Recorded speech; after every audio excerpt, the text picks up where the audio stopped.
So, Jeb, are you sure you're all right, mate? Yeah, I'm fine. You're definitely over it now. Yep, fine. Absolutely fine. Okay, because it might come up today. So just in case, I didn't want to trigger you. I didn't want to make you any worse than. Rich. You okay? I'm yes, fine. Mate. Okay. Okay. As long. Okay. Fine. Okay. Yeah. Okay. If you're happy, I'm happy, mate. If you're happy, I'm happy.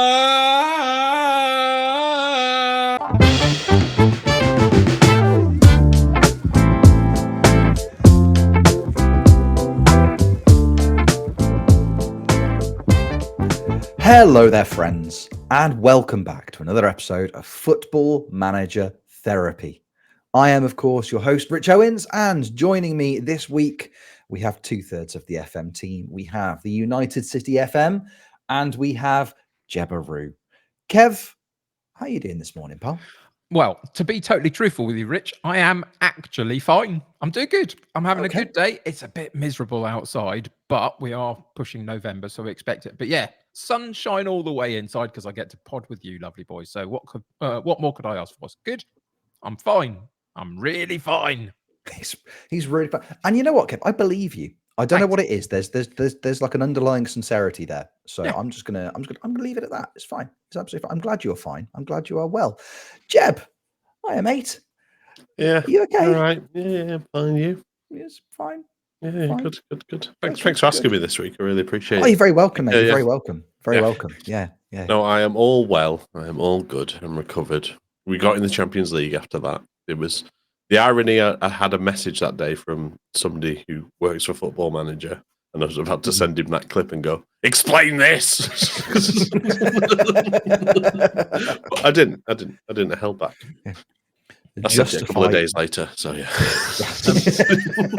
For anybody that hasn't seen said incident, would you like to describe said incident? So, yeah, I think we're going to go deeper into the network save. But basically, I had a game against Rich, and I usually beat Rich because Rich isn't very good at Football Manager. Let's go with that. Wow. He has to go to Man United. Yeah, he had to go to Man United, and it still didn't work. So it's 2-1 up. We were laughing because we had arguments over set piece coaches, and all the goals were for set pieces that led it to being 2-1.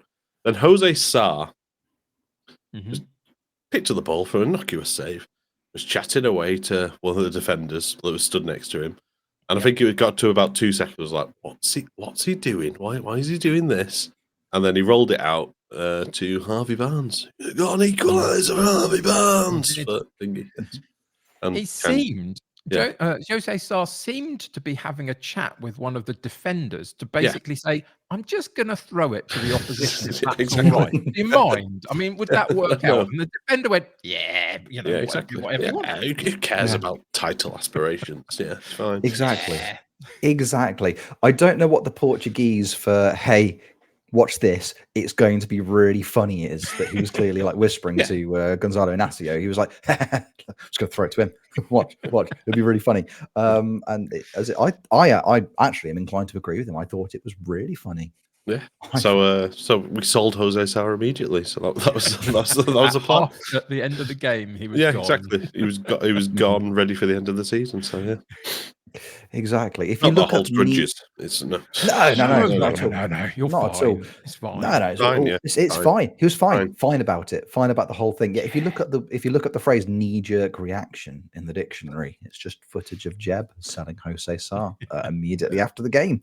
Of course, the game we are talking about is the Football Manager Therapy Network game that we have been playing now regularly on Monday nights for the past few months. It's been brilliant fun. Obviously, we started it at the beginning of our tenure on podcast, took a little break, but now we are back and we are streaming it on the regs. And I, for one, have been having a lovely time with it. It's one of those really weird things, the network game, because we all get together on a Monday night, we all stream, we all play together. And it's a bit of a strange one because obviously we record podcasts on a Sunday morning. We record over the weekend and we launch it, release the podcast publicly. Podcast publicly is really hard to say under no pressure. Well. Weird. Thank you. I'm glad that I, just didn't move on and decided to revisit it and to draw more attention to it. It's a strange one because we record over the weekend. We release the podcast publicly on a Tuesday, but we stream it on a Monday night. So the only people that kind of get a reminder on a weekly basis that it's happening are our wonderful Patreons. If that's not worth a pound of your finances every month just to get that, prompt, I think, so it's a worthwhile thing to do. Come and be a 100%. Yeah, money well spent. Money well spent. Do you want the hassle of setting a reminder on your phone? No, loads of effort. No. Just give us a quid, and we'll remind you. We'll do it for you. We'll do it for you. Outsourcing, it's the key. But we've been having such a brilliant time with it, and this week we took advantage of one of the brand new features of FM24, and we transferred the save from FM23 into FM24's early access. We were coming to the tail end of our third season of the save, and we kind of played it all out live over was it 5 hours in the end? I think it took 5 hours. It was. Yeah, 5 hours where everybody left as happy as they were at the start of the stream, for sure. It went so well for everybody, and there was no Harvey Barnes based nonsense at any point during the save. Look, I think it's we've Jeb has very kindly put some of the screenshots of the league tables just to remind us of how things kind of went. Mm-hmm. I think at the start of the evening we all had a very different set of ambitions. I think that's fair to say. Very different sets of objectives for the three of us. Again, if you've not caught one of the saves or you haven't been keeping up with our kind of recaps, I am currently managing Manchester United for some reason. I started at Leicester and they just decided to give me I applied for the United job after 2.5 years and they just went, yeah, sure. Why not? Let's roll the dice. Kev has been doing exceptionally well at Fulham. And Jeb has been massively overachieving with Wolverhampton Wanderers, maybe because he's good at the game. Who knows? Hard to say.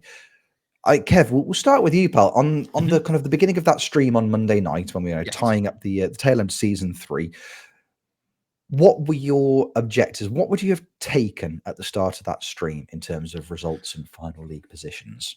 So it's kind of brought about by the end of the previous season, really. If you remember at the end of the previous season, I got myself into what would have been considered a European spot, but then it was very meanly, cruelly taken away from me because English clubs were too successful in the other European competitions. And so they all took the spots and I missed out on Europe, having finished at about 6th. Hey, and I beat you in the last game of the season. And somebody forget what else that. Also didn't win the FA Cup. So soz. So yeah, all of the people around me were really supportive and lovely in every way, and all of the other teams that we don't manage were also really mean and poopy heads as well. And I didn't, in the end, qualify for the European spots at the end of last season, so it was a bit painful that.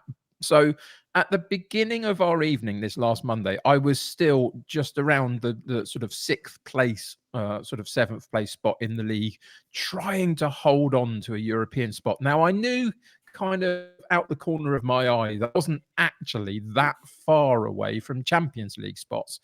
But if you'd have asked me at the very beginning of the evening, what would you take? I would have literally taken the last European spot just to get into something.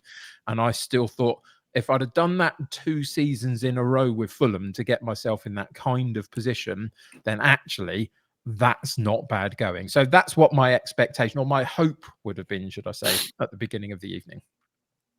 Mm-hmm. And Jeb, you were sat in a position where on paper, there was a legitimate chance of a Premier League title going to Wolverhampton. Yeah, so we started the night off and I drew 1-1 with Watford. I was like, oh, that's not great. So we're in the top 4. I pulled out one of those lovely graphs that you never click on, that you never seem to find, but I found it finally and I put the graphs where we compare position. I was in the top 4 from like game 8 and I was there sitting in second when we came in. I drew with Watford, a bit frustrating.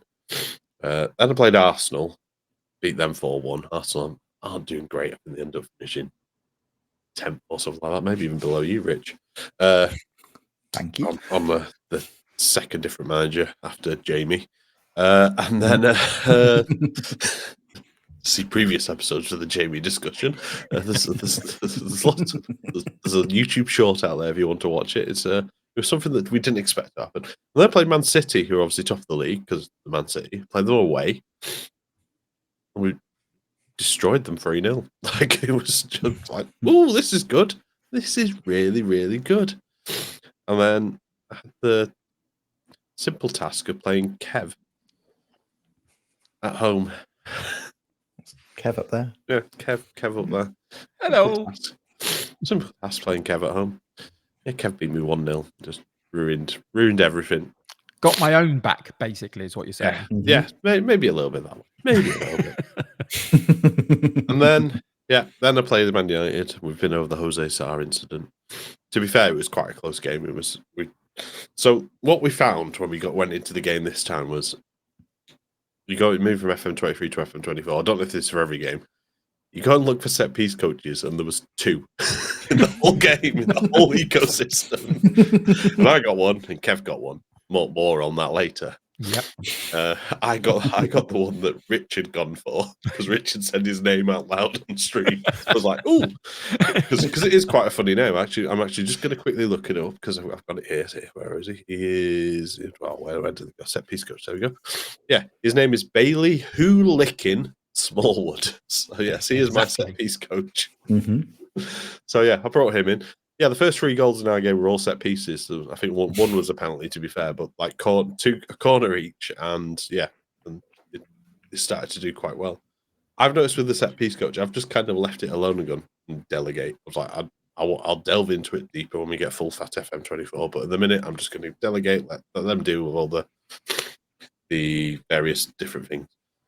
So we had that, and I was just like, well, that's it down. I think Chelsea had a fair few games in hand, so City weren't going to win it. But yeah, those 2 results just completely destroyed any title chances I had. We got a bit of revenge against West Ham. We beat 2-0. Then we played Leeds, and Leeds are still my bogey team, and we lost 3-1 to them. They went 3-0 up, and I think it was Mr. Wout Weghorst scored 2 goals against me. So yeah, it was a bit frustrating. But I think we looked, didn't we? Didn't Wout Weghorst scored like 25 goals that season as well or something? He was this season's Dominic Solanke. So yeah, so that was there. And we were, after losing to Leeds, we were outside the Champions League places. We dropped that far down, and a certain Fulham had gone above me. Yeah, I think it's quite fair to say that over the course of the evening, Kev went on a bit of a tear. Like, dare I say it, unstoppable. Playing magnificent stuff with Fulham. It was a strange one because it surprised me as much as anybody else, I can assure you. Because I very rarely beat Jeb in these kinds of one-on-one matchups because he's apparently a bit good. So it's fine. So to get the win against his Wolves in the run-in was pretty significant, I think, for me. But yeah, they did. They really went on one. I don't really know what happened. Well, Moukoko happened for a while. There was about a 3 or 4 game period with about 6 or 7 to go where he just went on a bit of a goal scoring run, got a couple in a game here and a couple in the game there, etc. So it worked out really well. I had a bit of an experimentation with him because he came into my season, my team last season, but I played him in a front 2 alongside the likes of Mitrovic or Højlund, whichever one was fit at the time. And he did pretty well. And then he went back to his parent club at Dortmund. And eventually I made the decision to actually buy him. It was a big deal, but I'd also made the decision to actually change my formation and only go up to 1 up top. I felt that Fulham as a club needed to be a little bit more solidified somehow. And so taking out one of those strikers and putting them in midfield would potentially help that. So that's what I've done. So I played him on the right-hand side, on the attacking right wing role, but obviously cutting in as an inside forward, very attack-minded. He was the more attacking of my 2 wide men. It worked really well. He did incredibly well for me. And went on a bit of a run for a couple of games as well towards the back end of the season, which really helped me out. But yeah, I went 9 games unbeaten leading into the last game of the season. And as has been said already, I had just leapfrogged over Jeb into 4th place. And all evening long, it was that thing of starting in 6th, 7th, something like that, trying to keep a European spot. All I was literally trying to do was hold my ground as much as I could. But it just kept rising and rising and rising. And I found myself dragging myself closer to these Champions League spots. And then it became a conversation for a couple of match weeks as well. Can I find a way into it? And then we did really well. I mean, I got a great couple of results. And then I played Leeds in the last game of the season. And Jeb's bogey team of Leeds kind of did me in, unfortunately. I'd gone on a run. I'd beaten Jeb. I'd beaten West Ham. I'd beaten Forest. I'd beaten Everton in the lead up to that last game. It was a good run in. It was, in terms of who I played and when. And then I played Leeds. And all I had to do was basically match Jeb's result to stay above him and get that Champions League spot. And Leeds beat me. They just didn't. My team just didn't show up in that last game. They beat me 2-0. It was kind of one game too far. It felt like the run had been magnificent all the way through. I'd got bucket load of goals. It was all looking great. And that last game, everybody went, "I'm a bit scared," and Leeds went, "Well, we're not, so we'll have it. Thank you very much." And they took the points. And Jeb got a better result than me on the last game of the season, and it dropped me back to 5th. So ultimately, I achieved what I really, really wanted, which was a European spot of some sort, because I got into the top 5 of the Premier League. And that run was amazing. Didn't end up in the European competition than I thought I would, though. But how about your end of season, Rich? How did that go for you? You know what? It was a mixed bag, the end of my season, because I thank you so much, by the way, Jeb, for the graph, because it's something that I always want to look at it and I can never remember where to find it, and then I give up after about 3 clicks and then just forget it exists. I'm just kind of contrasting, comparing my seasons across the 2 clubs that I managed, because obviously, thank you, Jeb, for highlighting Leicester on there as well, because I started season 3 at Leicester City. After 5 weeks of the season, I was sat in 2nd. And then by the 14th week of the season, I was 16th. So the wheels had dramatically fallen off. And that was around the kind of time that I took the United job, who at that stage in the season were only, I think, 2 places above me. They were sat in 15th when I took over. I steadied the ship after I initially arrived there. We stopped the bad results and we started picking up wins here and there. And we started climbing the league table. But then we got to around the 10th, and that's where I kind of seemed to spend the vast majority of the second half of that season. Due to other results going my way on occasions, at one point we made it as the dizzying heights of 8th place in the league. But I didn't really have a lot to play for, I think is the most obvious way of putting it. I think there was one thing I did notice, that I seemed to have 2 different objectives in terms of what the board were asking from me. On some screens, the board was saying, all we want you to do is just please don't get United relegated. Please don't get them relegated. That would be so embarrassing if you got them relegated. Please don't do that. And then other screens, they're like, yeah, we've told you we want a top half finish. You've got to record a top half finish, which one seems significantly more straightforward than the other, if I'm brutally honest with you. We actually had quite a nice little run of form towards the tail end of the season. Mm-hmm. We picked up results against some teams that I wasn't expecting to pick up results against. We went on an absolute tear. Kind of we were prolific across March. Leeds United, they're that team that I know you guys have seemed to be struggling with over the season. I played Leeds United and I just beat them 6-0, just because I'm dead good at Football Manager, as it turns out. Turned Leeds over 6-0, picked up a 3-1 win away against Kev's former team, Brighton. Dismantled Newcastle 5-2. We beat Everton 3-1. We beat the Villa 5-4 in an absolute classic. Great game for the neutral. And at that point, we were sat in 8th, and the gap between us and, I think at that point, it was Newcastle in 6th. I was thinking, you know what? If enough results go our way, if we just keep on winning games, imagine if I'd taken over at 15th and I got Manchester United into a European competition in my first season. That would probably go down for me as one of the biggest wins I've had in any Football Manager ever. I think the closest it would have come is when I was doing the Scandinavian Triple Crown last year, and very, very similar situation with AIK. When I took over there, they were mid-table, looking awful. And I think I finished about 2 points off the title in that first season. I was so close. I think And I thought, I even told you at one point, Rich, that my expectation was that your United were going to leapfrog me in the last section of games in the Premier League this season, and you'd take a European spot away from me. That's what I genuinely said to you. I think was going to happen. Yeah, that was. I think that was one of our first conversations after we went live on the Monday night. It was like Kev was convinced that United were going to finish above Fulham. Yeah. And then, as it turns out, that just didn't happen because we just started losing. We just started losing to everybody, with the exception of, ironically, both Jeb and Kev. We 2-0 away lost to Southampton in one of the worst performances I think I've ever seen on any version of Football Manager. Still having a 1-1 draw at home to bottom of the table Nottingham Forest, because of course we did. And we equalised from a penalty, just couldn't create anything from open play. Obviously, the Harvey Barnes incident against Jeb's Wolves. It was rough. It was rough. And then we lost 6-3 to Arsenal. We lost 2-1 to City on the penultimate day of the season at Old Trafford, which was a little bit of a kick in the teeth.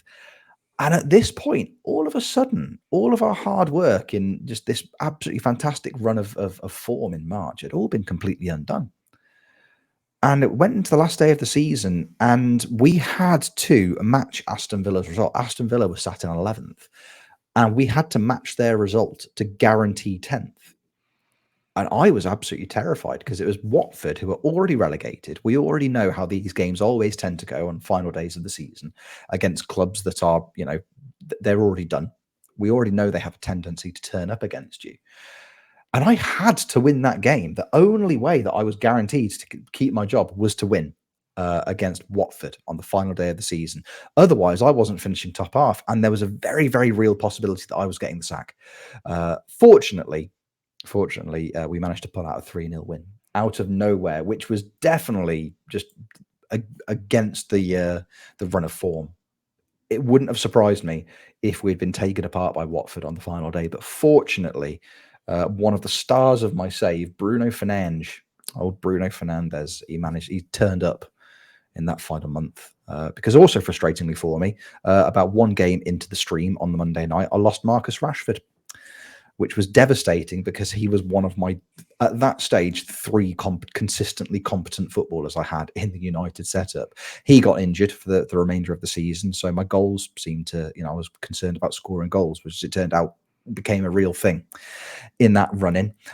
Looking at the final league table, frustratingly enough, I finished in 10th. So I pretty much finished where I started.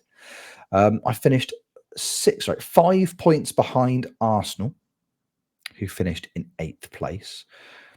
Realistically speaking, I dropped, I'd say close to 9, maybe 10 points in that run-in. I dropped a lot of points. Winnable games, very, very, very winnable games. I dropped a lot of points in, and it's frustrating looking back at it with hindsight. Had those results gone slightly differently, I would have managed it. I would have managed to take United into a European place, my first go, after taking over significantly close to the relegation zone. But I didn't get Europe. But as we've discussed, the two of you did. So Jeb, which European competition are Wolverhampton Wanderers going to be playing in next season? We're going to be in the Champions League. So obviously we took that 4th place. But because we know from seasons before where I think season 2, 6 teams got in the Champions League because of various European Cup wins and Europa League wins and various other bits. And then nobody got in the Europa League because they were just horrible. So and nobody's getting in there. It's fine. I'm in the Conference League. None of you getting in there. Oh no, wasn't it weird? Wasn't it like Tottenham or Leeds had won a cup and they basically got those positions? Yeah, so we've done all Leeds right. beat me. Leeds beat me in the FA Cup final, and they got, I think, Europa. Oh yeah, it was all your fault. Yeah, I remember. It was all my fault. It was all my fault. Yeah, I remember. Yes, because we tried to play it out and just see if something would happen. So we did it again this time. And sadly, it was Nice versus Porto in the Europa League final, so there wasn't an English team going to win that, so there wasn't a position going to come from there. But the Champions League final rolled around. We all took a trip, but Rich wasn't allowed in because he's not in the European competition next season. he got to the turnstiles, and then they just refused to let him in, which was kind of interesting. I took it really personally. They were like, "No, you had your chance of the Champions League this season with Leicester because I finished 4th with Leicester in season 2, and did a Champions League group stage campaign with them. Got them through. I think they finished. I think quarterfinalists. I think Leicester ended up finishing in the Champions League, but they just wouldn't let me in. I just had to sit there and look at the. I clicked attend, and then it rolled around to match day, and all I could just see was I could just see the fixture. Wasn't actually allowed to watch the highlights. Devastated. Yeah. So we took a trip. We went to Munich for the Champions League final between Chelsea and Barcelona. Now, Zinedine Zidane, I think we'd all been eyeing up the Chelsea job at one stage or another because he had an awful season the season before. So we got there, watched the game. It was 1-1 up until like the 85th minute. There wasn't much happening then. Barcelona had Bijol sent off. Sure who he is. Probably need to look into him. But yeah, he got sent off. And then in the 87th minute, one of mine and Kev's favourites, because Rich sold him, and Callum sold him, popped up, didn't he, Kev? He did. Oh, good old Rom. Oh, Rom. Bless him, Rom. He showed up 87th minute in the game, decided, no, this is going to be my title. And he scored a goal. And Chelsea went and won the Champions League. And that meant that I got into the Champions League as well, because I finished in 5th and they'd already won the Premier League title. Little old Fulham, little old me, came back from the disappointment of not getting a European spot that was stolen from me the year before. And we only went and qualified for the blooming Champions League, for goodness sake. Phenomenal. Absolutely phenomenal. You know, a part of me is just really glad that you're both going to get a chance at it because, you know, I've done it. It's fine. It's absolutely fine. And I'm also really, really happy because, as we say, leading into that fixture, Kev was guaranteed the Europa League. That was guaranteed. So Fulham were getting some form of European football next year, and I was very happy with that. Of course. I mean, I'd missed out on the Champions League by 1 point in the league itself by the fact that I lost on that last day, and Jeb took the last of those 4 spots. So I was close to it, but I was, disappointed in that. But I got my European spot, which was wonderful. So I'm genuinely actually really happy for you both because you both had wonderful seasons. On a personal level, I'm also really happy because up until Big Rom scored that 87th minute Champions League winning goal, I was sat there and thinking to myself, I'm going to have to think of something to do on Tuesdays and Thursdays next season because there were going to be 2 European fixtures in 2 different competitions that I wasn't going to be taking part in. Because I felt bad for the lads because, at the start of season 3, obviously I had my Champions League group stage games with Leicester.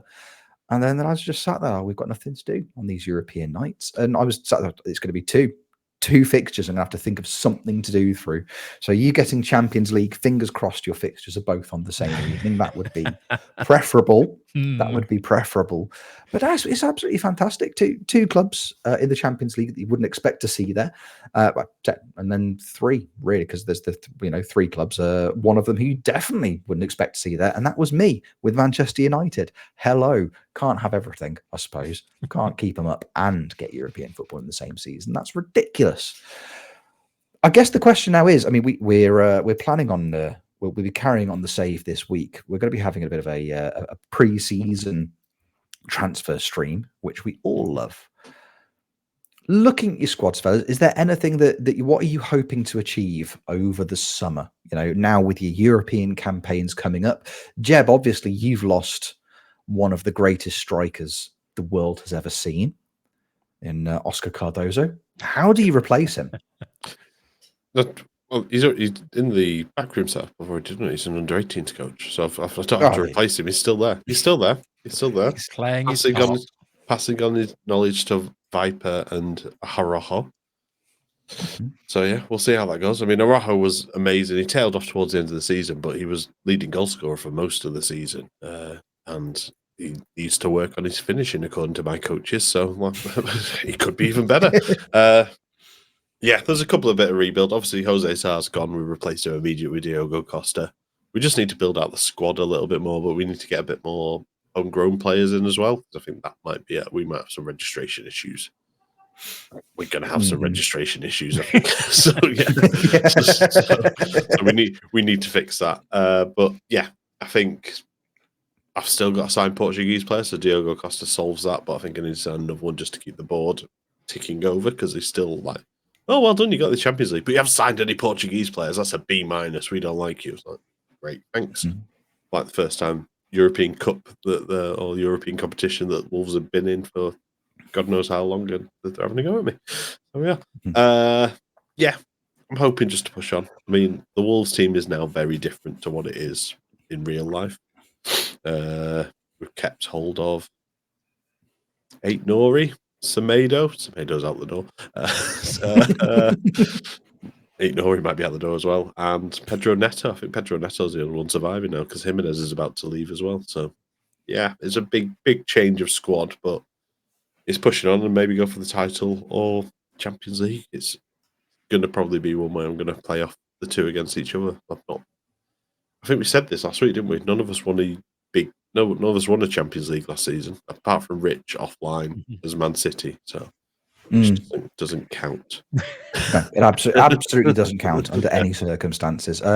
Technically, my assistant manager won a Champions League, so I just simulated the season. It's like, you know what? Haaland has already scored more goals this season than he's managed in any other Premier League campaign, and it's November. So I'm just gonna, what are the chances? He's scored loads and we've won everything. Who knew? So nobody had the European success last season in the Champions League. So that would be an exciting one. That would absolutely be an exciting one. I mean, Kev, your Fulham team, absolutely incredible run of form at the end of the season. Absolutely incredible run of form. Looking at what you've got in terms of a squad, do you think you've got enough in there to, challenge on two fronts next season? Because obviously success breeds success, and expectations at Fulham are now going to probably be a little bit higher than they were last season due to your success this year. Do you reckon there's enough in that squad to manage that? I guess the truthful response is that I'm not sure. I think that we've got a really, really good 11, and I think we've probably got a really good 15, 16. And then past that, I think it becomes a little bit ropey here and there. So, I mean, in terms of first team, I think if I'm going to improve, it's going to be possibly a new goalkeeper, because Bernd Leno is just pushing on a little bit and is good and sometimes really good, but I'm not sure he's elite. And I'm not sure where we find elite from, but we're going to try with a potential new goalkeeper. I think centre-back I could do with some more rotation options, because there's a couple behind my first team pair that didn't really show up this season. So I had the likes of Diop and Omobamidele as my main pair. But for the likes, for example, the likes of Adam Webster, who I've got in my squad, has been really grumpy. I mean, really grumpy and really complainy about not getting game time. And then you look at him and he's got like a 6.4 average rating for the season whenever he's played or whatever. And you can't question why that he's not playing, really, because there's the answer. So I think there's some depth there. I don't have much depth on the wide left. I think Solbakken been good, but I don't think the replacements out there are good. So there's one or two spots that I can definitely improve on. I'm really happy with my midfield. I've got quite a decent balance through my three-man midfield. And I think if I can keep the likes of Mitrovic and Højlund rotating in that striker role with Moukoko on the right, there's a start of a good attack there. But to hit on both fronts in the Premier League and the Champions League, I think that this squad needs a bit of improvement. And it is my main worry. We were talking about this a little while ago before we went live for the podcast. It is my main worry moving forward that I feel like I've done really well. If for example, I were to lose Mukoko because Real Madrid wanted him or something, I don't know, I feel like we could be in a little bit of trouble, because I'm not convinced that the financial state of Fulham, in terms of the size of club and the amount of capacity the ground holds and lots of, I'm not sure what I can compete with long term. I think for the here and now, it's a really good team. Can I make it a really good squad? I'm not sure, but we're definitely going to try. There's one or two positions that I've identified. There's one or two players that I've already put bids in. But yeah, I have my concerns on two fronts. One or other is probably going to go great. We'll see.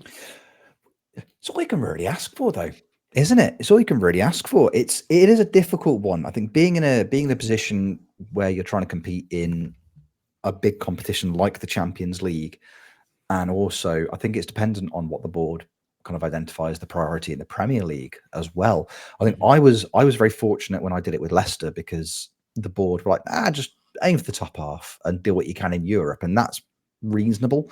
But we've also all been in situations before in previous previous FMs, previous saves, whatever it may be.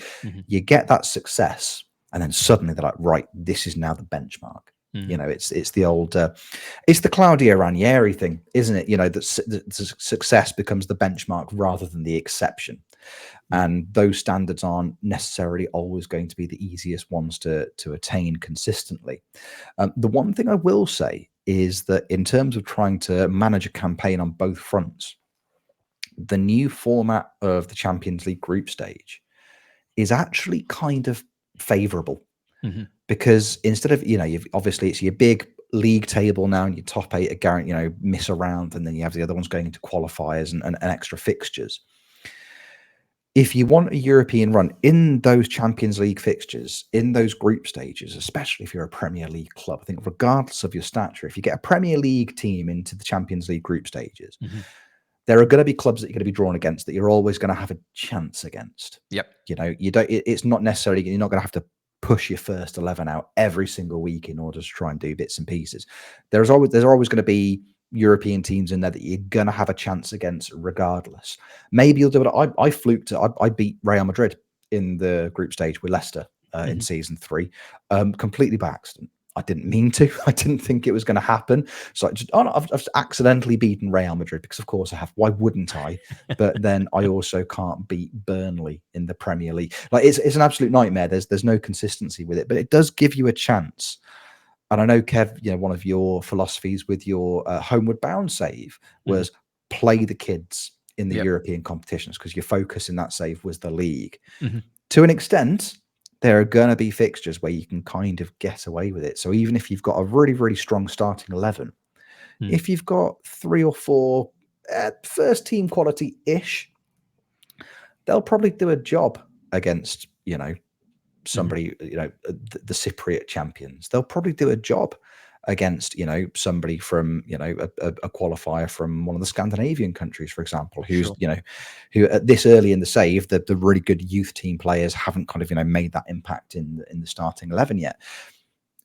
So it's doable. It's absolutely doable. The group stage is something that you, unless everything goes horribly wrong, you're going to be in a chance with. It is really, really good fun. It adds a different dynamic to the save, I suppose, which is very, very exciting for the two of you. I'm sure I'll find something to do on Champions League evenings, if they'll let me into the games. Again, this seems to be a recurring issue for me, if I'm allowed to watch the fixtures. Just an aside, Rich, for our viewers and listeners out there, because they might have a little bit extra time than normal to communicate this before we go back into the network game. We'll tell them why in a second. But there is a Newcastle job available at the moment. So my question, Newcastle finished directly behind me in the league and got into the Europa League. My question is, who wants me to apply and actually get the Newcastle job, so Rich has to sit through a Tuesday and a Thursday every week watching European football?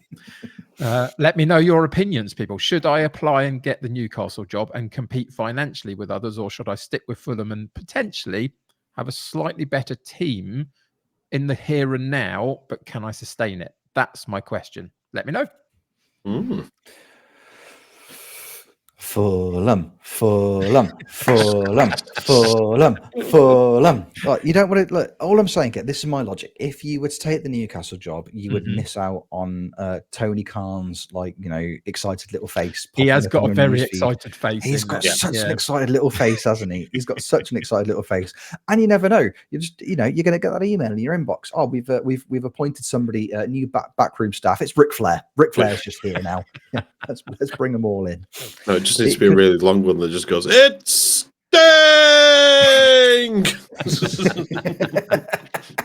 He's my new set piece creative coach. Exactly. He's a new set piece. Well, you need one. I need one. Yeah. Shall we celebrate about that, shall we? So, Jeb mentioned earlier in the pod that there were 2 really good set piece coaches out there, and I got in really early. I thought, right, okay, one of the guys mentioned it. I thought, I hadn't even thought about it. Let's go and have a look. I found one.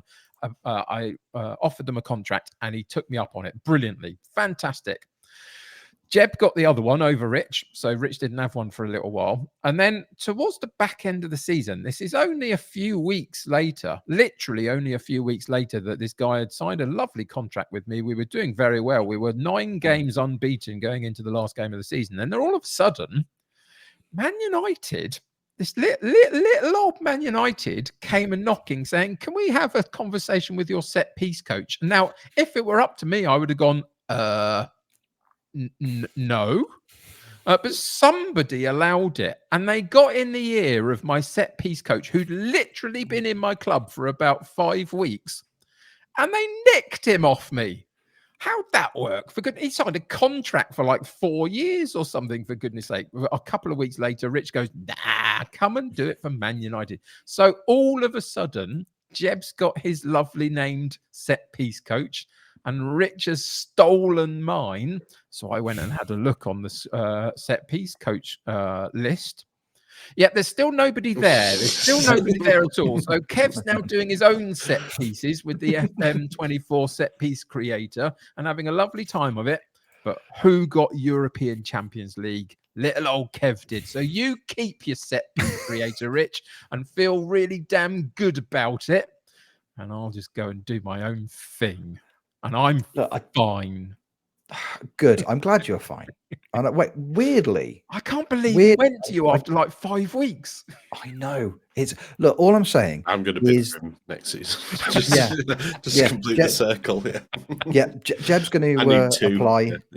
Jeb's going to apply. Yeah. Suddenly, I need 2 set piece coaches. The board will allow it, and then that's game over for old Rich, isn't it? Look, no, I was inspired. If it makes you feel any better, Kev, I was inspired by crime. The crime that Jeb committed by stealing Hooligan Smallwood away from me. I'm furious. I haven't gotten over it, and I probably never will. It was just unfair. I've learnt my lesson. Never say people's names out loud in front of colleagues, because they are unscrupulous and will steal. That news feed has just been. It's the one when you just hear Rich go, "Ooh, that's interesting." Just the news feed, wait for it to come up. Oh, look, he's in bid for that. Right, there we go. Straight in. Yeah, I think is it Jeb? Is it the 2 of us? We're already in the middle of the start of a bidding war for Pedro Goncalves as well. Yes, he's got a year left in his contract at Sporting. I'm furious, absolutely furious. It's going to be a really, really fun season 4. I'm looking forward to prepping it. This is the question I had for the 2 of you. And I suppose, it's more of a hypothetical than anything else. Obviously, we moved the network save across to FM24 for the finale of our 3rd season. If we'd kept it on FM23, do you think, in hindsight, the season would have finished the way that it finished for you? Do you think that the match engine has, the new match engine, the new animations, everything else going along with it, have maybe given you a little bit of an extra boost when you needed it? Or do you think, alternatively, maybe it held you back a little bit at times? Wow. I think my immediate response is FM23 was a poopy head. So it can stay where it is. And no, I'm not sending it a Christmas card. So I love 24. It's a lovely thing. Me and 24 are getting on just fine, don't they, they better dare not update it for the official launch and ruin how it works for me, because it's going great at the moment. But yeah, I don't know. I mean, it's one of those hypotheticals. One thing I would say, in addition to what you've just said there, Rich, is it worked really well transferring it over to 24. There were literally no issues whatsoever, were there? So whatever they've done to enable that to be a feature this time around, it worked really well. But yeah, 23 was awful. Hated it. I did. It was all right, but 24 all the way. So yeah, my 9-match run to go towards the end of the season, I credit it to 24. What can I tell you? No shame in it. Absolutely no shame in it. I was thinking after that kind of the opening kind of like 5 or 6 fixtures of last Monday night, when I went on a bit of a tear and I was winning games left, right, and centre, I was like, oh, this is the best decision we've ever made. I'm so happy we did this. And then I lost loads of fixtures. I was like, I hate this. This is terrible. It's so unfair. I'm so angry. Why can't we do it on FM23? Redo. Give me a redo. But I'm kind of okay with it now. I'm in Kev's camp. I'm really, really loving 24. It's been an absolute joy so far. Jeb, just consistently brilliant across both, I suppose. Yeah, if that, I don't think that goalkeeper thing would have happened in FM23, but there we are. So... But look at the content we got from it. Yeah. Oh my god, content. Yeah, exactly. But yes, it was a strange one. So we shall see from there. I think it's going to be, yeah, like I said, I think there's still going to be extra patches and stuff like that coming in. I think that's going to happen obviously day one, and there's going to be extra bits, but I think they'll reflect in our saves as we go along. But yeah, I'm looking forward to FM24 Network Save fun. Yeah. And we're going to be doing it not tomorrow. Not on Monday. We are not. We are not. So basically, due to other commitments, for the next couple of weeks, we are going to be streaming the FM24 Network Save on Thursday evenings instead of Monday. So if you are listening to this on Tuesday, Wednesday, or Thursday morning, think, oh my gosh, that sounds like loads of fun. I think sitting and watching Rich have a mental breakdown managing Manchester United in the company of friends is a wonderful way to spend an evening. Come and hang out with us on Thursday evening. For the next 2 weeks, we'll be getting together. If you've not watched one of the Network Save streams before, we hop in a voice call, we stream, we play the game, we have a lovely old time together. This week will be a lot of pre-season planning, which there is plenty to do for all of us, because my goodness, have I got some work to do with my Manchester United squad. That has actually, for me, been one of the highlights of moving the save over to FM24. When I took over at United, I had a lot of players that I was trying to get rid of. And as we all know, getting rid of unwanted players on FM23 at the best of times, not the easiest thing to do. But thank you, FM24, for intermediaries and Facebook Marketplace for footballers, and also the rise in financial power of the Saudi League, who have just come in and bought loads of players that I just couldn't sell to anybody else for way over the odds. So I'm delighted with that aspect of it. So I've got some work to do, but who doesn't love a planning stream? Who doesn't love a bit of pre-season planning? You can watch Jeb and I sweat it out making bids for Pedro Goncalves, and me getting really angry when he choose Wolves over United just because they are the more successful team in the save and have got Champions League football. You know, that won't matter to me on Thursday evening. I'll just be really, really bitter and cross about it. It's going to be so much fun. So please, if you haven't done so already, come and hang out with us. It must also be said, Rich. It must also be said that it's kind of Rich and Kev play Football Manager with Jeb and his cast of characters at this point. So you know, come and get yourself introduced to all of Jeb's cast of characters, because they are ever growing and ever absolutely insane somehow. It's just fantastic. Exactly. It's brilliant. Like, you wouldn't imagine that three, just three guys on a weekday night playing Football Manager. Like, gosh, like Carlton Palmer pops in all the time to say hello. He's there. Luke Chadwick is there all the time. Tyson Fury's made a couple of appearances. It's bonkers. Pretty impressive. It's absolutely bonkers. He might have some opinions on his recent exhibition boxing match with Francis Ngannou. He might not. I don't know. Hard to say. Don't know who won. I don't know who won. I saw some pictures last night of It was like it was almost like Muhammad Ali-esque. There's that photo of like Ali where he just knocks somebody over and he's like, oh god, I did some punching. I saw one of those last night because Francis Ngannou punched Tyson Fury lots and made him fall over. You can tell that I'm a big fan of the boxing, can't you? Yes. Maybe he won, maybe Amazing. he didn't. Maybe there'll be opinions. Hard to say. But please come and hang out with us the coming Thursday and the Thursday afterwards, and then Monday nights after that. Just forever while we network save it up and have a brilliant time doing it. Lovely. Thank you very much. Good. Appreciate you. See you there. We have also, as well as kind of doing a bit of our network bits and pieces on FM24, we've also got the ongoing the Broken Chelsea, the My World's Chelsea save we've all got going individually on Football Manager 24. We've all been kind of plugging away at it in varying ways over the last few weeks. I know Kev has been streaming consistently on his weekday afternoon slot. You know, Jeb's been doing some bits and pieces online. I've been slacking. Sorry about that. It's been a manic week in the Owens house. It was oldest Owens's birthday this week, so obviously trying to incorporate an 8-year-old's birthday. Yes, right. My birthday. I'm 8. I'm not 24 anymore. I'm 8. Okay. My paper round, my goodness, it's the hardest one you've ever seen. So oldest Owen's child's birthday. There we go. So it's been a nightmare, but I've been doing some bits and pieces offline. Obviously, our erstwhile companion and friend, Callum, the 4th member of the team, he's been doing some bits and pieces as well. He's got a couple of streams in. He's been doing some bits offline, as well. I'm just to kind of, you know, carry on the FM24 loving. It's brilliant, isn't it? I'm having so much fun. I'm having so much fun. Kev, you are further ahead than any of us, I think. You've been because you've been consistently plugging away on your afternoons on Twitch. Yep. How's fixing a broken Chelsea working out for you at the moment, pal?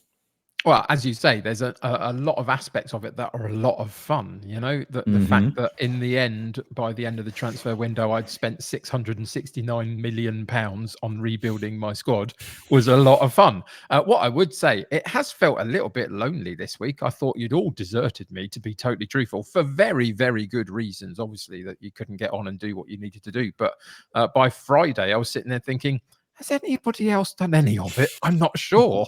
But I've done pretty well. I'm currently sitting on the 1st of January in the middle of the first season. So I've completed that first half season. Now, the first thing that I would say in playing 24 over 23, it's quite nice not having a December World Cup and a big gap in the middle of your first season. That's quite nice, to be honest. That makes a lot more sense to me. So we've got to that point. It's been all right. I started off inconsistently, but you would kind of expect that with the amount of changes that I made. But the biggest issue I was having for the first, the first half of my season was I could not get an away result. I mean, seriously, not a Scooby-Doo at all. The occasional draw here and there, but it was against the team that you'd expect me to win. But as a small example of the way that it went, I went to play Liverpool at home, my home, Stamford Bridge, and we absolutely pasted them. Don't know how necessarily. They didn't show up. I really, really did. There was no issues for the Liverpool side that I could see, but they did not perform. And we beat them like 5 or 6-0 at home. And I thought, that is phenomenal. We're right up there, really, really having a good go. And then the following game was an away fixture that I knew was a little bit sketchy. We'd already been beaten by Nottingham Forest at their place, for example. I got beaten by Luton 1-0 away from home, and we're now 20 games into the season. This was like 10 games ago. They've still only won 1 game this season, Luton. They're sitting bottom of the table, and it was against me, and I could not get an away fixture to work. So there was one particular stream in the middle of my week where we completely changed the formation and tactical and player setup for my away fixtures and put a new setup purely for that. didn't really work. But shout out to friend of mine, friend of yours, I'm sure, D-Boy Plays.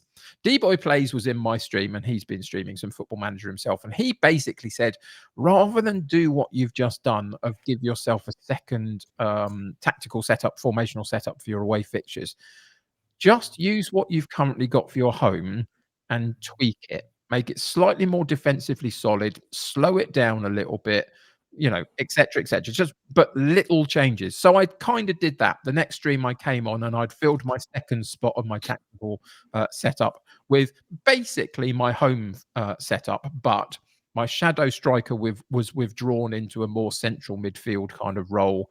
We were using Lukaku up front a little bit more to go to him a little bit more directly, but slowing the general play down a little bit. Just stuff, out of positive into balanced. Kind of seemed to work. It kind of seemed to work because we kind of went on a bit of a run. So I'm looking at my current set of fixtures, and through December, having beaten Wolves, sorry, Jeb, not yours, but another version of it, at the end of November, my December was I beat Sheffield United and Brighton back-to-back away from home, 4-1 and 2-1. I beat Everton at home 4-2. I drew to Arsenal 2-2. Not bad. That was an away fixture, so I'll take that. We then beat Fulham 1-0. We beat Bournemouth 3-1. And then we went away to Liverpool and again got another draw. So we're doing pretty well now all of a sudden. We are drawing our away fixtures against the big boys, winning most of the other games at home anyway, and now a few results have gone our way away from home. Currently, 20 games into the season, 1st of January. I'm sitting in 6th on 37 points. There's Villa and Arsenal directly above me in 4th and 5th. They're on 37 points as well. But they've had a few, one or two less games than I have, so they've got a bit of an advantage there. But we're doing all right. We're doing all right. Lukaku's playing brilliantly, scoring the goals. Mason Mount has got a few Player of the Match awards and is supporting Lukaku very well. But Nkunku is now back, and I've been waiting for him to potentially take that spot. We will see what happens. But yeah, it feels like the players are beginning to settle. There's a good feel. I've still got in my first team squad, let alone a few that I loaned out in the summer, I've still got probably 3 or 4 sellable assets in the January window just to rebalance the books a bit if I choose to. But I might just keep them and play them through to the end of the season because at the moment, it's going all right. So me and 24, we're friends at the moment. We like each other. It's good. So yeah. There you go. That's kind of where I've been. But that away set of fixtures for the first half of that, the time that I've played, was baffling to me. But we seem to have figured it out. Good. That's what we like to hear. Adapt and overcome. That's got to be the philosophy. Adapt and overcome.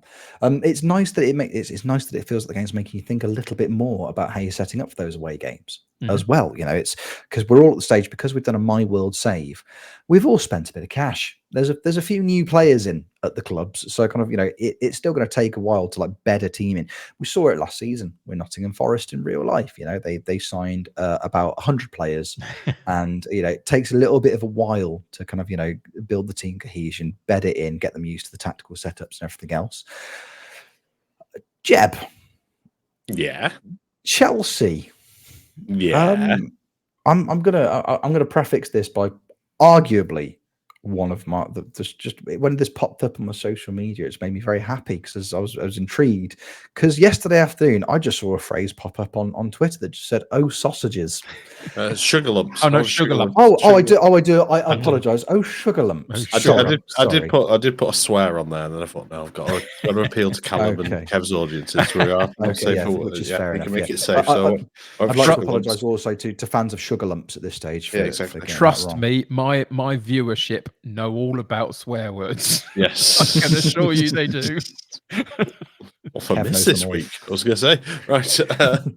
Yeah, so we did a bit of a stream last Sunday. We pushed it through.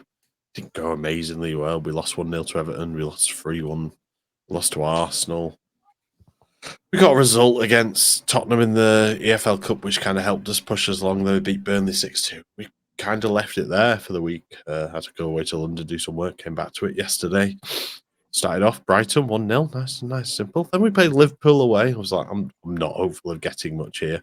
We didn't. We got beat 3-0. Darwin Núñez gets a hat trick. Then we played Man United at home. It was 0-0. It was like nothing. Like there was one highlight in the whole game. I think it was unextended as well. That's how dull it was. So that's where we got to. Mason Mount, we actually finally got rid of. We got rid of him on transfer deadline day. So this was this is where we didn't get to actually last week. So I found a couple of bugs in the game. I think I've already raised them at the forum. So if you have any bugs or anything that looks a bit weird, just report them because it'll help things along, and they'll thank you for reporting them. They've done it for both the things that I've reported. Yep. So got to transfer deadline day. Mason Mount was in our under-18s going, I'm not going anywhere. And then I went to his agent. His agent went, oh, Man United are interested. I was like, make it happen. An hour later, he'd gone. Like, it was literally that quick. But he wasn't going anywhere. Yeah, no, I'm not going anywhere. I refuse. I'm not going anywhere. And yeah, he went. So we replaced Mason Mount with some more midfielders. Because if you remember last week, we'd signed Conrad Lehmer, which was another one I put. That's a bit weird because he's only just signed for Bayern. We signed him. Thuram. And James Ward. Yeah, so then on transfer deadline day, we made the trio signing of James Ward-Prowse for 30 million, Rodrigo de Paul for 58 million, because Kev reminded me of Rodrigo de Paul being in existence. You're welcome. And then probably the most bizarrely, I went on the transfer list, clicked on it, and I highlighted over Thomas Souček, and it said available for 0. I was like, what? He played both games for West Ham already starting the season. He was just transfer listed. I was like, okay. Went in and I went to the bid thing and it said 17 million on it. I was like, oh, he's not available for 0. I'm going to try. So I clicked in, 0, accepted. So Thomas Souček joined us for nothing. Absolutely nothing. Wow. It felt like that. I remember there was an old school exploit that people used to do. Was it like you bid 100 million, then you went in and changed the bid and it went down to 0 and it worked every time. It was a really old Champman exploit that I never used at all, ever, never. So yeah, we can prove. Yeah, exactly. There's nothing.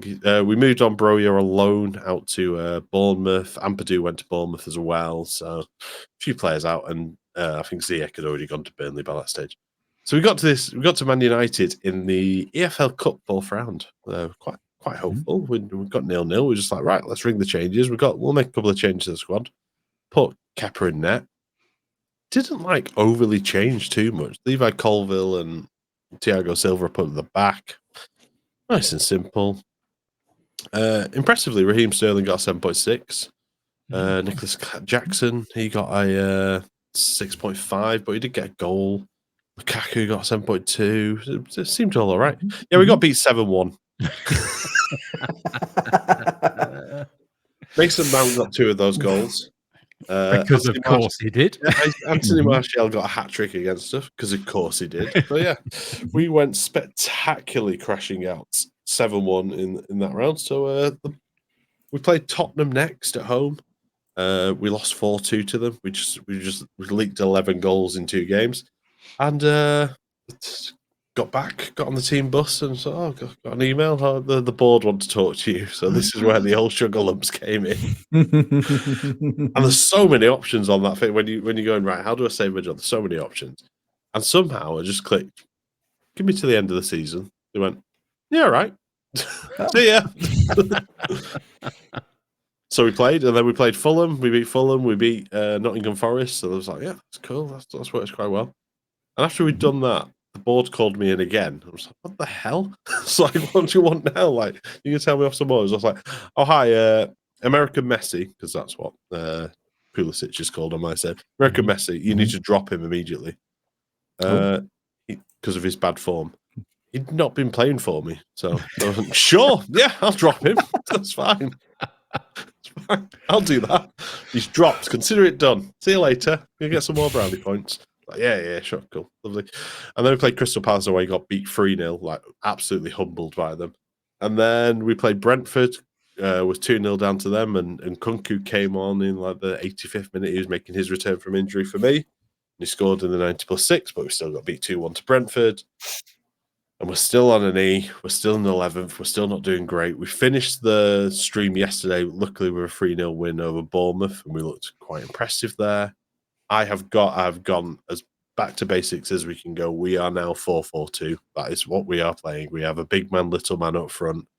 I've got DePaul and Sterling, who I probably am going to take off the wing, but he complained he's not getting enough game time and then puts in 6.2s.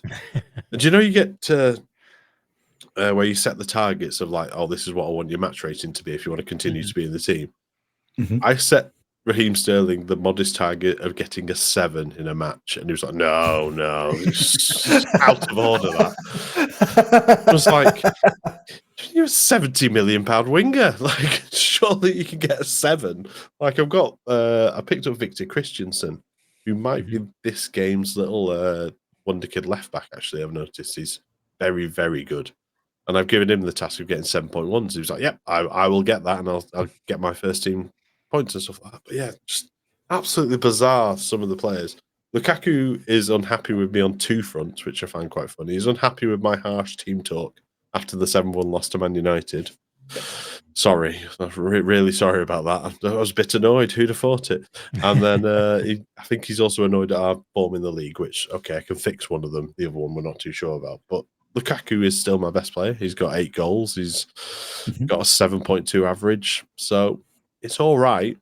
American Messi, we had signed a deal for 60 million with Al Hilal or Al Ali, I can't remember which one it was, ready to go. And then he's just got a 5-month groin injury. So I don't know if that transfer is going to push through. So I'm hoping it does. But we'll see. If I get to January as well, that's the important thing. The next 2 fixtures are Sheffield United and Luton, but I can't. Surely everyone's going to beat Luton. Like, obviously, everyone's going to beat Luton, aren't they? Of course. Yeah. You'd imagine. Yeah. You'd imagine everyone beats Luton. Yeah. Have you played Luton yet, Rich? I have played Luton. Yes, I have played Luton. Did you beat them? I did. I beat them 4-0. They're probably quite easy, I would imagine. Anyway, just changing the subject. I don't know why I would want to do that, just very briefly. But what Jeb was saying just brought something to my mind. One of those player interactions, I'll give you another one of mine. I spoke to Wesley Fofana leading up to the January transfer window. Anybody that knows Chelsea at the moment will know that Wesley Fofana has got about an 11-month injury at the beginning of the game, which is terrible for him IRL. You know, I do hope he recovers from that. But in-game means that he's out for that whole first season, basically. So you kind of build around him and just forget about him for that first season. So I bought a load of new central defenders in. Leading up to the January window, he came knocking on my door, good old Wesley, and said, boss, I'm not getting the game time that I need to get into next summer's European Championship squads. I'd like you to consider moving me on, please, so I can get the game time. And I thought, but Wesley, young man, you're injured for the next 6 months. How am I supposed to blooming well do it? But we tried, and nobody wanted him. What a surprise. Weird one, that. Ever so weird. It's like, Wesley, you're calling from hospital, mate. Like, this is... No, I'll try. I'll do. Anybody? No. Sorry, can't fix it. Can't fix it. Because I'm a little bit earlier on into my save than the 2 of you. So fortunately, I've not had too many demands from. I'm just looking. I've got Wesley Fofana out for a minimum of 8 months at this stage of the season. I'm having quite an interesting experience with my Chelsea team. It's going quite well, I have to say. Really weird that seemingly giving somebody what appears to be an infinite transfer budget does make the game significantly more straightforward in terms of signing players.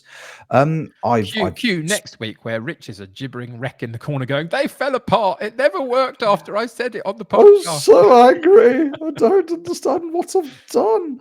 I've not quite spent Kev money, but I've spent some money. I've spent, I would say, a modest 522 million pounds on my Chelsea team, but I have made 360 back in terms of incoming revenue from player sales. We touched upon this kind of last week, didn't we? Look, I just signed Skriniar and Messi on freeze at the start of the save, and I don't understand why everybody else struggled to do that. Why, we've discovered though from Jeb that free transfers are bugged and a problem in the game with Souček. So all free transfers need to really be discounted from the save. I feel. Yeah, completely right. So what we'll do is any goal contributions from either goal or clean sheet contributions from either player are null and void. Yeah, that's fair enough. That's fair enough. I've got an idea for Wesley Fofana. It's inspired by, I think it's The Simpsons. Mhm. It's that American footballer who takes a field goal where his leg's like really damaged, and when he kicks it, his foot falls off, and then but his foot follows through and kicks the ball, and it gets the field goal for them. Maybe you could do that in a penalty shootout with Wesley Fofana, but then actually you'd be touching the ball twice then, so maybe that wouldn't count. Maybe it's a rebound. Technically, it wouldn't work. Yeah, so maybe that's the solution. He gets his game time, and then can't play football ever again. Yeah, and if you go into his medical history, you can actually see, because it's the second time he's done his cruciate in his career. The first time he had an operation, but there was a miscommunication. They just took it out and they just replaced it with mashed potatoes. As it turns out, Badger from Bodger and Badger was his surgeon. It was a whole thing. One for the kids. One for the kids. Reference. One for the kids. Yeah, but let's be honest, we understand our demographic. Bodger and Badger was a television program in the late 80s and early 90s on CBBC. A television program, younger audience members. It is kind of like this half-hour piece of media. Think of it like a long form TikTok. It just goes on for ages. They were brilliant. A television view is that really big thing that's about 100 times the size of your little phone thing that you consume all of your media on these days. That's what a television is. A badger. No. Mashed potato is also important to emphasize at this stage of the podcast. If you interact with badgers on any kind of regular, semi-regular, or infrequent basis, please don't feed them mashed potatoes. Yes, don't do it. It's not good for them. Safety announcement. We need to do it. Yeah. I feel like it's the kind of thing that we just have to say, just because I can see this being replayed in court at some point. So you're encouraging your podcast audience. If you do go near the badgers, wear protective equipment, because they probably will have many diseases. Rip you apart. Wear protective equipment when you're not feeding them mashed potatoes. This is vitally important. So anyway, I signed Giorgio Scalvini. Honestly, lovely segues, aren't they good?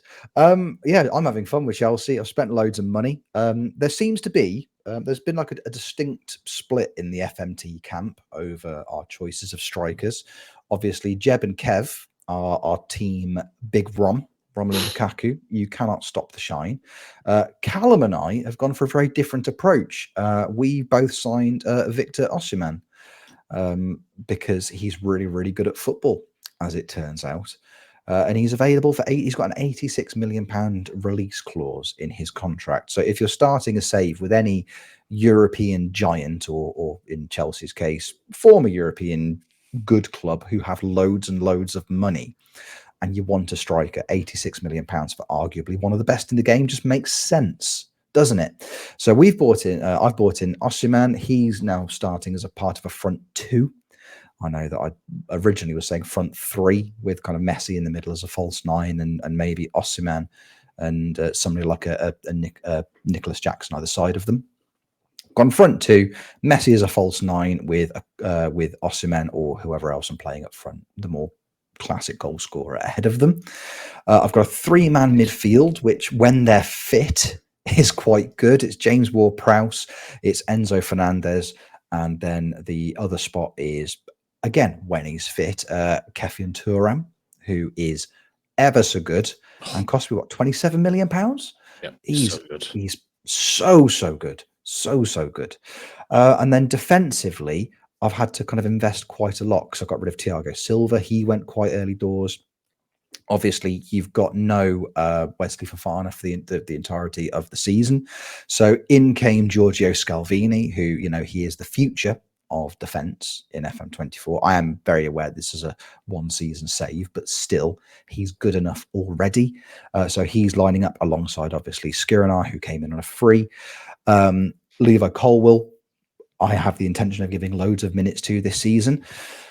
But the problem that I'm having at the moment with my save is that, everybody's favorite football manager, kind of bloggers-ish, content creators-ish, the football manager female, Jenna, ever so good. I think it's the FFM on Twitter, the female football manager. Jenna's absolutely fantastic. Drop her a follow. She's great. Also, she's a Wednesday fan, so we bond over just, you know, shared trauma. She's great. She had an issue. She was doing a Sheffield Wednesday early access save where she got sacked because she had no fit goalkeepers, which I know has been an issue for people with the early access. Touch wood, my goalkeepers have been okay so far. It's my defence and midfield that I'm having issues with. I can't go more than a week without 2 of them picking up injuries, short or long term. I kept hold of Conor Gallagher. He then repaid my faith by getting injured and doing his cruciate, so he's out for 6 months. So that's been brilliant. We kept hold of Mason Mount, who keeps up just picking up just injury after injury after injury. Thuram, I can't get more than 2 games out of consistently. I bought in Thiago Almada from Atlanta. I thought he'll be good utility option, can play up front, can play in the midfield as well. Nope, he came in, played 2 games, and then got injured for 2 months. Dropping like flies. Same with my defense as well. Everyone's picking up knock after knock after knock after knock after knock. So I was like, I don't want to spend too much more money on my defense because obviously you've got Benoit Badiashile at Chelsea, who's injured at the start of the save, but he'll be back after a few months. But then everyone just kept picking up knocks, and I'm looking at it. I'm like, I had 1 game. I was like, my starting centre backs are going to have to be Ethan Ampadu, Levi Colwill, and Lewis Hull out of the under-21s, and that is not a top-tier Premier League defence. Give it 3 or 4 years, 2 of those probably will be, but at this moment in time, no. So I had to spend £56 million on Vicky van der Ven, Mickey van der Ven in the age. Vicky van der Ven. It's his sister. It's like a Santina Morella kind of situation. So Mickey van der Ven came in for £56 million. I tried to buy the wedding venue. I tried to get Dewsbury Hall in from Leicester. They wanted £24 million. I tried to negotiate a little bit because I was like, because it's what I do. I tried to get them down to like 21 million with loads of additional future fees. And they went, oh, the future fees sound amazing, but can we bump that £21 million initial installment? Can we maybe up that ever so slightly to 48 million? So I said, no. So we're a little bit light everywhere. Fortunately, I'm having to bring players up under 21s. You've got some options, haven't you? There's a few. Yeah. There's some that can come in and maybe do little bits and pieces for you. So we've already talked about Lewis Hall coming through. And there's Carney. Is it Chukwuemeka? That's about as close as I'm going to get, I think, on that one. Thank you very much. I'll take it. I'll absolutely take it. He also, when he's not playing in the first team, he's playing in the Carlos Valderrama National League. Remember from podcasts a few weeks ago.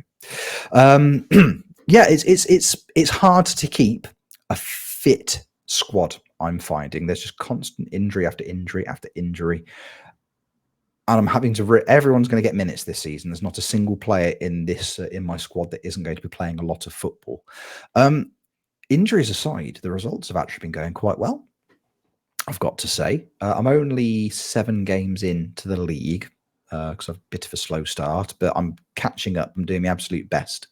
We beat Wolves 3-0.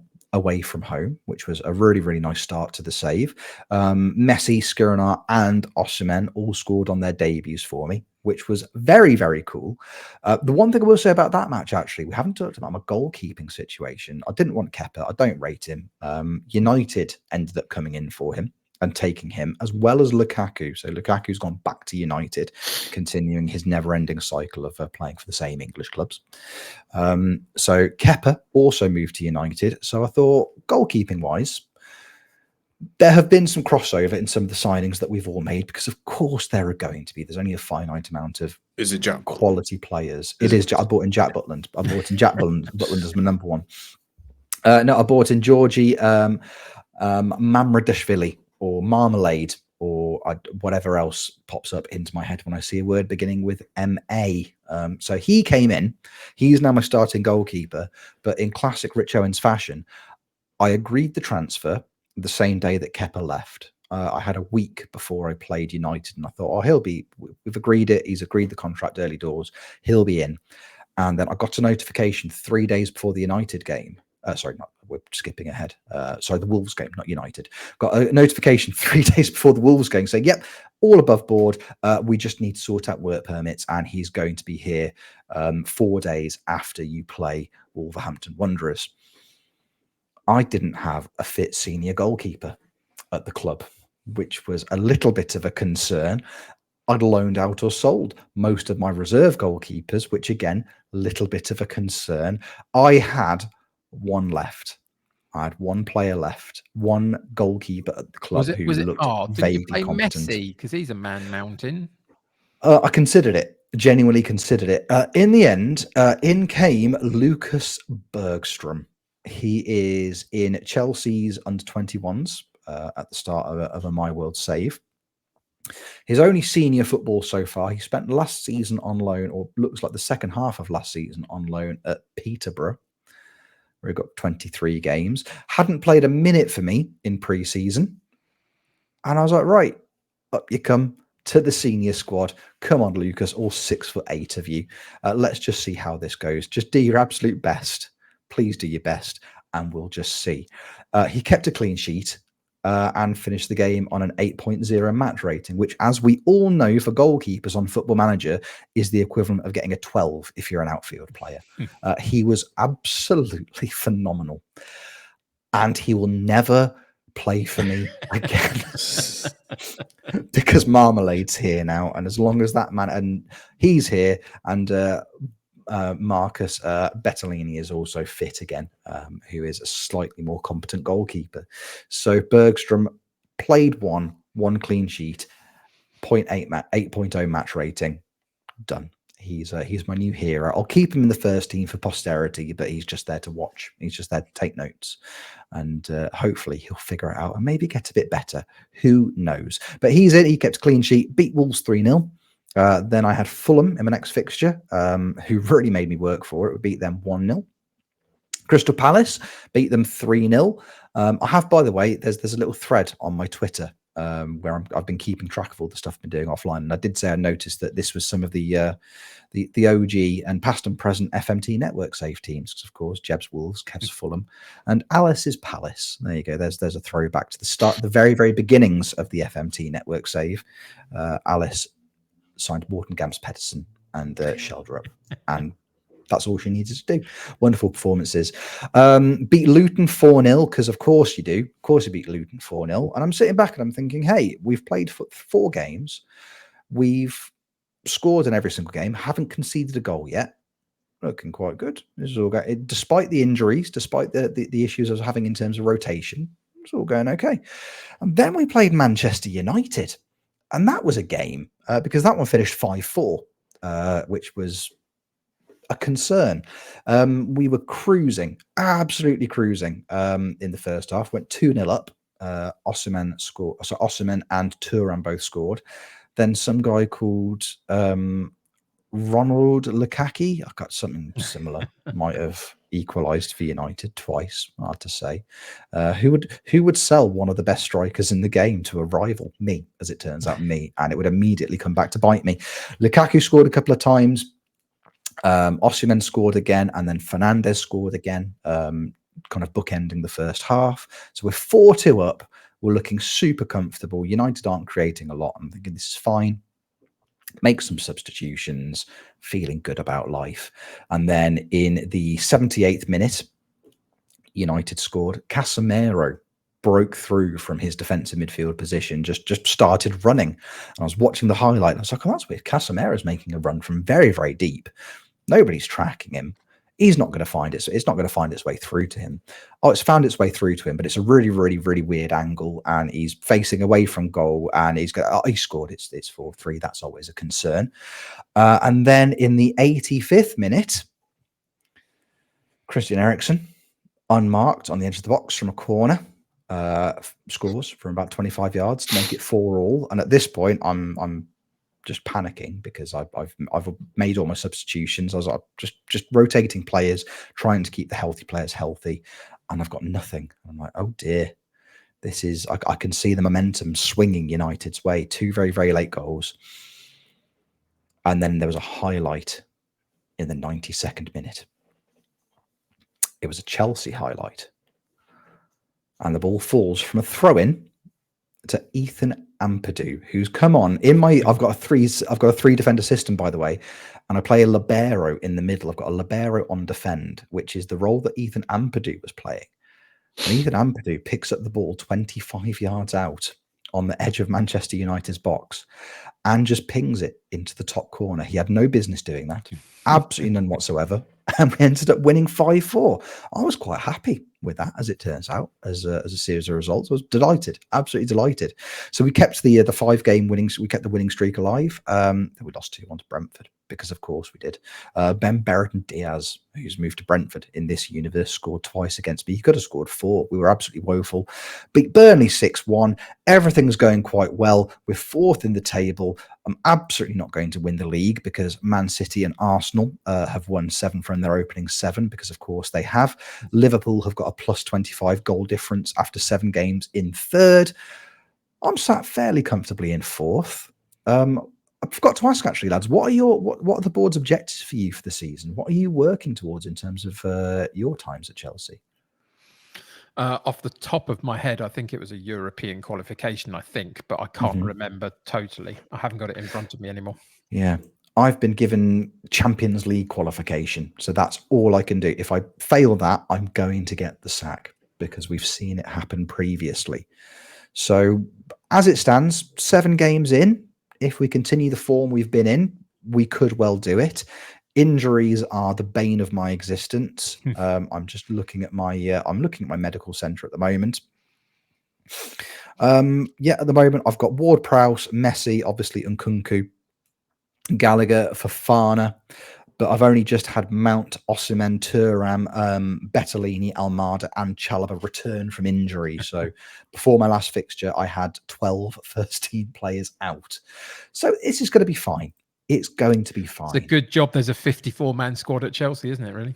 Isn't it, though? Isn't it? So many reserves are going to get so many minutes this season. So a lot of medals to hand out if we do end up winning anything. So many medals to hand out. But the thing is, regardless of the injury crisis, regardless of anything else, I'm having such a good time playing it. I think that's the biggest thing. I'm having so much fun playing Football Manager. I played so little of it offline last season. I think pretty much, with the exception of a couple of hours here and there, the entirety of my time on FM23 was all streamed. I didn't really touch it that much offline. I'm looking forward. Like I'm in my head, I'm like, right, I need offline saves because I need to be able to play this game when I'm not streaming. Like already, I'm like, I want to. Also, a massive shout out to friend of the channel, friend of the people, hero of the FM community, Sasmaz, because we are all now using Sass's skin for FM24. Brilliant. And I know Kev, you've raved about it for quite a long time. Jeb, you've hopped on the train. Callum's been using it. I've installed it this week, and it's wonderful. So good. It's best skin I've ever seen by an absolute mile. Sass has done a phenomenal job with it. So if you are considering using a custom skin to play Football Manager, we cannot recommend Sass's highly enough. Yep, there's supporting videos for it from phenomenal. So it works quite a lot with second yellow cards. The second yellow card will release videos. There's updates all the time. He's usually in a lot of people's streams, which is really good as well. So if you've got any feedback, just feed it back to him. It's really, he's very humble about other skins out there. He's well aware that other skins are all very good as well. But there's a chat channel in Second Yellow Cards Discord dedicated to the SAS skin, basically. So if you've got any feedback, go through that, or as you say, find him in the stream somewhere because he's usually in the background of mine. So we'll put a link in our Discord for it, and we'll put a link in the video description as well. Yes, dare I say it, the unofficial, maybe even official skin of the FMT podcast. It's fantastic. It's absolutely fantastic. I can't see myself wanting to use anything else for the game site. Like it's chef's kiss. Absolutely. So that in and of itself is just, I don't know if that's just enhancing the experience for me, but it's wonderful. It's absolutely wonderful. This is it. And also, I'm just looking forward to hearing about how everyone's Chelsea journeys continue. over the course of the early access. We're going to have a couple of weeks left of the save, obviously, before full fat FM24 drops on the 6th of November. So we've got a bit of time. I'm enjoying it. I can't wait to get it finished. It's one of those things. We were chatting actually before we went live about how we would set up our main saves over the course of the year. I think we've all kind of agreed amongst ourselves that, your world isn't necessarily the one for us in terms of moving forwards, in terms of how setting things up. But in the context of this save, it's been brilliant fun. I think that's just made it, if you're thinking about doing a rebuild with a club, get involved. A lot of people out there are making Chelsea-based content at the moment, and you can understand why. It's the perfect club for it. So I'm looking forward to hearing how everything goes. No more talk of sugar lumps. No more talk of sausages. And remember, don't feed mashed potato to badgers. Vitally important information. I cannot emphasize that strongly enough. There's a podcast title for you, Rich, if I've ever heard one. It's happening. It's absolutely happening. As soon as it came up, I was like, right, there's the pod. That's this week's pod title sorted. Easy peasy. Easy peasy. Because the best thing about it is it's contextual. It's contextual, which makes it even better. Speaking of podcasts, fellas, I don't know about the two of you, but I reckon that probably was one. I reckon it absolutely was. Absolutely. Yep. Felt a lot like a podcast to me. Before we go, as always, fellas, please, take the time to let the people know where they can find you or other people you like making that content over the next week or so. Jeb, we'll start with you, pal. I think you shouted out already. Jenna, the FFM, have really been enjoying her content so far this season and then previous seasons as well. So it'll be interesting to see where that goes. But find me at twitch.tv/Jebaroo. I may stream this week. I am away at the early part of the week. But yeah, so definitely be streaming the network save, and then we'll see from there. Beautiful. Kev, what about you, pal? You can find me at the United City FM every weekday afternoon over on Twitch, 3 till 5 p.m. UK time, and we will be there pretty consistently, I think, this week. I don't see that there's going to be too much that will get in the way of that, so that will be good. Also, obviously, remember the Thursday evening network save as well. As a shout-out, I'm just going to simply shout out why Callum. He's not here again this week. He's still waiting for Why Baby to show up. So if you are a fan of Why Callum and you've listened to what we do here on the pod, or you go and check out his streams, just go and check in with him, because I'm sure he'd appreciate just a little bit of a, hope things are all right kind of thing. Hopefully this week, the Why Baby might show. You never know. We will see. Fingers crossed. Yep, I'd like to echo Kev's sentiments. I've been in Callum's position myself, waiting for a baby who just doesn't want to come out. Is one of the weirdest stages of limbo you will ever find yourself in. So drop him a message, ask him how he's doing, ask him why his club doctor hates Reece James as much as he does. Check out Callum's Twitter. There have been some screenshots. It's really, really weird. His club doctor looks delighted that Reece James has nobbled himself for about 7 months. So let's find out together. Let's learn why that's happening together. So yeah, please do get in touch with Callum. And again, Jenna, the FFM, she's doing a fundraiser at the moment for Mind. She will be streaming this season, as we talked about earlier, mentioned earlier. Jenna and I get on very well because we're both Sheffield Wednesday fans. Just mutual bonding over trauma. It's a wonderful time to be alive as a Sheffield Wednesday fan. It's not. It's absolutely not. We were talking actually in Kev's stream earlier in the week. We were talking about Eric Cantona not signing for Sheffield Wednesday because the manager had never seen him play on grass at that point and didn't want to risk it. And look how that turned out. What a ridiculous thing to happen. But as it turns out, in the context of Sheffield Wednesday, not even in the top 50 nonsenses the club has ever done. So yeah, we have a nice time. But she's doing a fundraiser for Mind at the moment. And she has decided that this year her main save for FM24 will be with Sheffield United, which is going to be incredibly weird for her because, Jenna is a big fan of Football Manager, tries to succeed wherever possible, but it's really, really weird trying to do that with a bitter club rival. So look, get involved. get involved with that. We'll drop a little link to her socials and other bits and pieces in the pod description as well. All of her links to Just Giving pages are on there as well. If you've got a little bit of money you can spare, we appreciate times are hard, but I'm sure it would be appreciated, and it's going towards a wonderful cause. If you want to see me streaming, definitely streaming this week some Chelsea, twitch.tv/Rich Owens FM. Please come and hang out with me. I've even put a little Ocean Man button on my stream deck, which I can press when he scores all the goals he's going to score, which are going to be more than Lukaku. There we go. So I won't give specifics, but it's going to be some goals. This has been brilliant fun. Thank you, fellas. I've really enjoyed it. Another classic Football Manager Therapy Sunday morning chat. What a wonderful time. And Jeb, I'm really glad to hear that you are fine. Yeah, I'm fine. He's fine. He's fine. Fine. So, it's fine. Hypothetically, I'm fine. There you go. There's a hypothetically. Hypothetically fine. So all we can ask for. Thank you, fellas. It's been an absolute pleasure. And thank you, our lovely audience, for watching, listening, however you are consuming this podcast. We appreciate you enormously. Thanks for hanging out with us. You guys are really cool and you look lovely today. Appreciate it. That concludes another lovely episode of Football Manager Therapy. We will see you on the next one. Take care. Love you lots. Bye-bye.